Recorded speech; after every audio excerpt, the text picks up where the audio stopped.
நண்பர்களே, கோயில பொங்கச்சோறு கொடுத்தாங்க. இந்த சைடா வந்தோம், பொங்கச்சோறு கொடுத்தாங்க. சரி உட்காந்து சாப்பிட்றதுக்கு இடம் இல்லை, அதனால ரோட்ல உட்காந்தாங்க சாப்பிட்றோம். கோயில் பிரசாதம் எங்க சாப்பிட்டா என்னங்க, உங்களுக்கு வந்து இப்படி தேடி வருங்க. கண்டிப்பா நீங்களும் வந்து கோயில் பிரசாதம் வந்து மனசால சாப்பிடலாம். கொலை பசியில தான் இருந்தோம், கடவுளா பார்த்து கூப்பிட்டு பொங்கச்சோறு கொடுத்தாங்க.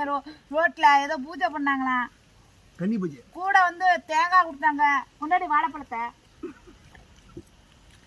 கொடுத்தாங்க.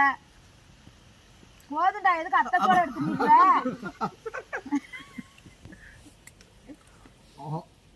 அது மாதிரி பொங்கல் சூப்பரா இருக்குங்க. கோயில் பிரசாதம் அவங்களா கூட்டு கொடுத்தாங்க, வழிப்பறி பண்ணிட்டான். வேணாம் வேணாம், எனக்கு போதும். சரி நண்பர்களே, பிடிச்சிருந்தா லைக் பண்ணுங்க. நாங்க பொங்கல் சோறு சாப்பிட்றத கமெண்ட் பண்ணுங்க, நல்லபடியா கமெண்ட் பண்ணுங்க. எல்லா வீடியோக்கும் வந்து கெட்ட கெட்ட வார்த்தையா போட்டு தாக்குறீங்க.